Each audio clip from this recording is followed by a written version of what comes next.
All right. Welcome back, ladies and gentlemen, to a not episode of Political Dysfunction. It's Tyson David Reese and Hunter here with me, Hunter Fox. How are you doing, Hunter? Doing fantastic. We started this recording 45 minutes later than we planned to because we just be talking. We do. We have a good time together. We love doing this for you guys, and gives us an excuse to talk about Hillary Clinton and Alex Jones. But the reason why we're doing this short little episode is because we have some stuff developing. Um, so, in the state of Utah, the Board of Higher Education decided not to make a suggestion on vaccines at universities, the higher education institutions. So, what did the institutions do? The University of Utah, Utah State University, Weber State University, and now Utah Valley University have And all. Southern Utah University. Southern Utah You University as guys are well. doing it too? Starting spring semester, yep. Oh my gosh, that's the same thing Weber's doing. Dude, vaccine mandates. They're all implementing vaccine mandates. So I was inspired because that's what happens. I get inspired and I have all these ideas that don't always pull out well, but this one I'm committed to. And so I am working with Hunter and through our resources at Young Americans for Liberty and Students for Liberty and some other connections to um, organize protests against vaccine mandates at universities. And these are public institutions. And so you essentially have the government giving taxpayer money to these institutions as they do with schools. And then they're funneling these resources to now implement a mandate on a public campus for a vaccine. Yeah, and I don't want this to be taken incorrectly. I myself am not anti-vaccination. I know Tyson has some of his own opinions on that. Oh, wow. Well, But we can talk about it. I think I know vaccine mandates and all mandates that affect the kind of medical decisions that a person makes are just wrong. You shouldn't be forced to put something into your body that you don't feel comfortable with. And I feel like that decision should not be left to the state to make. Yeah. And well, and even more so, it's dangerous when you have the state enabling oppression by not only companies but academic institutions as well. Yeah, So that's a huge issue. there's a lot of pressure being put on this, and basically, I got the question this week on Twitter, and it kind of made me think a little bit. Why are we against the COVID vaccine when we haven't done any kind of protests? We haven't done anything against the other required vaccinations that you need to get into public schools and stuff like that.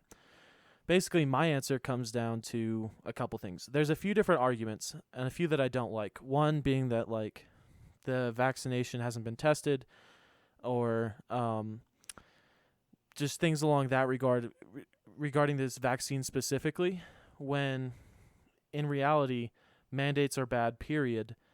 And if I were around in the early 1900s when like the polio vaccine was mandated, maybe I would have had something to say about that.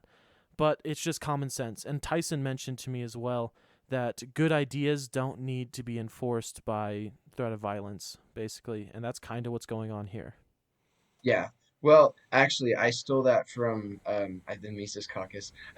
Ah, Yeah, the Cato Institute was talking about a libertarian approach to vaccine mandates, like freaking Cato. And so that's what the Mises Caucus said. So I just kind of reiterated that. But but yeah, I'm kind of the same way. Like, and I know that you don't like the not tested thing. Like for me, there's a few different reasons. Like I don't trust the vaccine, first of all. I am a bit of a conspiracy theorist, and that's my gosh dang right. I can be a conspiracy theorist because I don't trust it. And honestly, like if you're not a conspiracy theorist at this point, I don't think you're paying attention because there's some crazy stuff going on. But so I don't trust it at that point. But the bottom line is I got COVID, and I don't even take medicine. I don't take Tylenol. I don't take ibuprofen. I don't take Nyquil, Dayquil, anything like that. I don't take medicine. I just take vitamins and creatine. I don't even drink caffeine. But my point is I don't like putting that crap in my body. I like to let my body work itself out and fight on its own stuff. So I have natural immunity, and and I'm pretty set. I've been set for about 3 years now on just letting my body handle what comes its way in terms of that. And I think I've done a pretty good job because the only times I've gotten sick in that time frame is I got strep once and I got COVID. Other than that, the last time I got sick was when I got meningitis from a vaccine. Yeah. No, I agree with that as well. I had COVID, beat it in about a week without any kind of medication or anything as well. I think personally, um, this I haven't been vaccinated just because I don't feel like I'm at risk for it. My dad actually texted me earlier this week. He was just at a funeral for one of his, I think, sister-in-law or brother-in-law, something like that. And he texted me asking about the COVID vaccine, asking my thoughts on it. And basically, I told him he is more at risk. He falls into quite a few like comorbidity groups.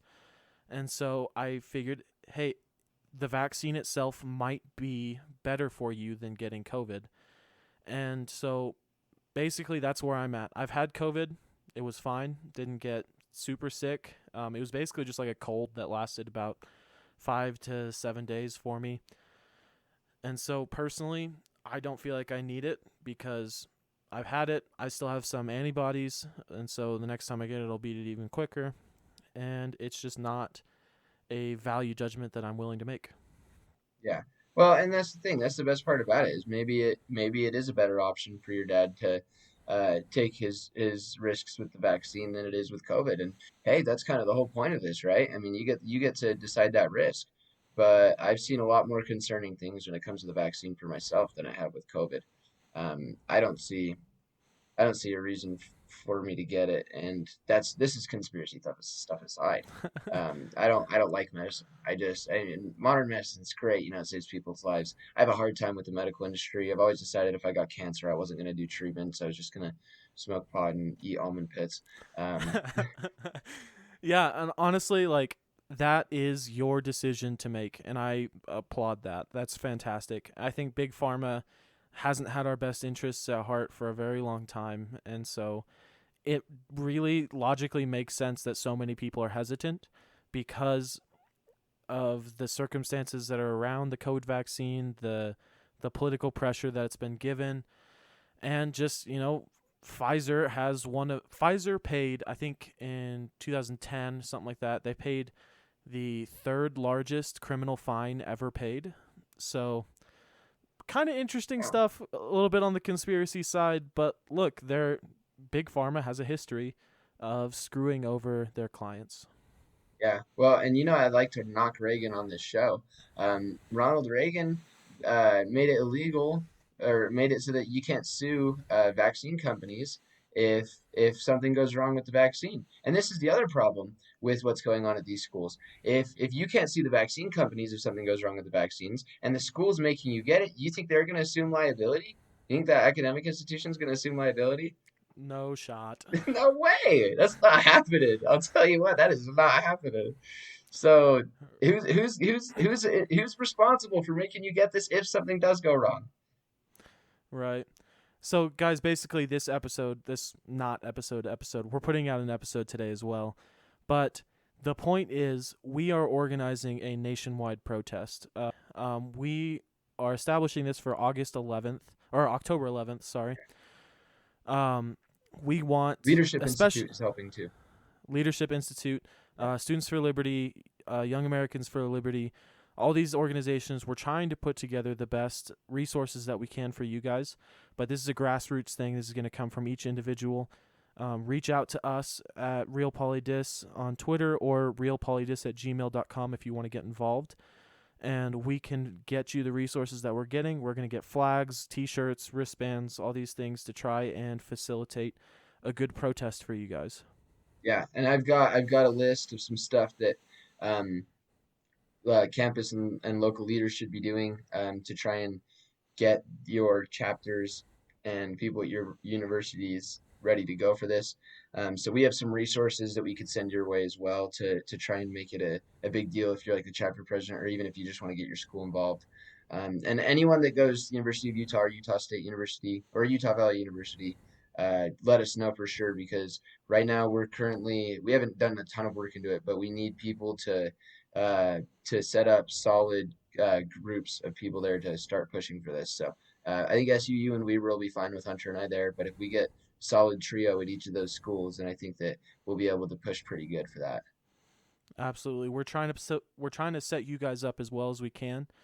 Um, we are at your disposal for anything that you need. Just hit us up, and we'll provide anything that we can for you. And again, if you're not in Utah and your school is putting in a vaccine mandate, hit us up. We've got resources everywhere. We can put you in contact with people nationwide, or we can just give you the resources necessary to start something at your campus if we don't have resources there. But this is very important. We we see these things start slow, and then they're just going to pick up pace, just like at the beginning of COVID when we saw all the mandates get put in place. This is something that's way bigger than just a mask mandate. It's way bigger than social distancing. Mandating medication for everyone is just not a viable solution, and we've got to stand up and do something about it. Yeah, it's sick. Thanks for listening, y'all. We hope to make this big. We hope to really make an impact with this. Yeah, thanks for listening, guys.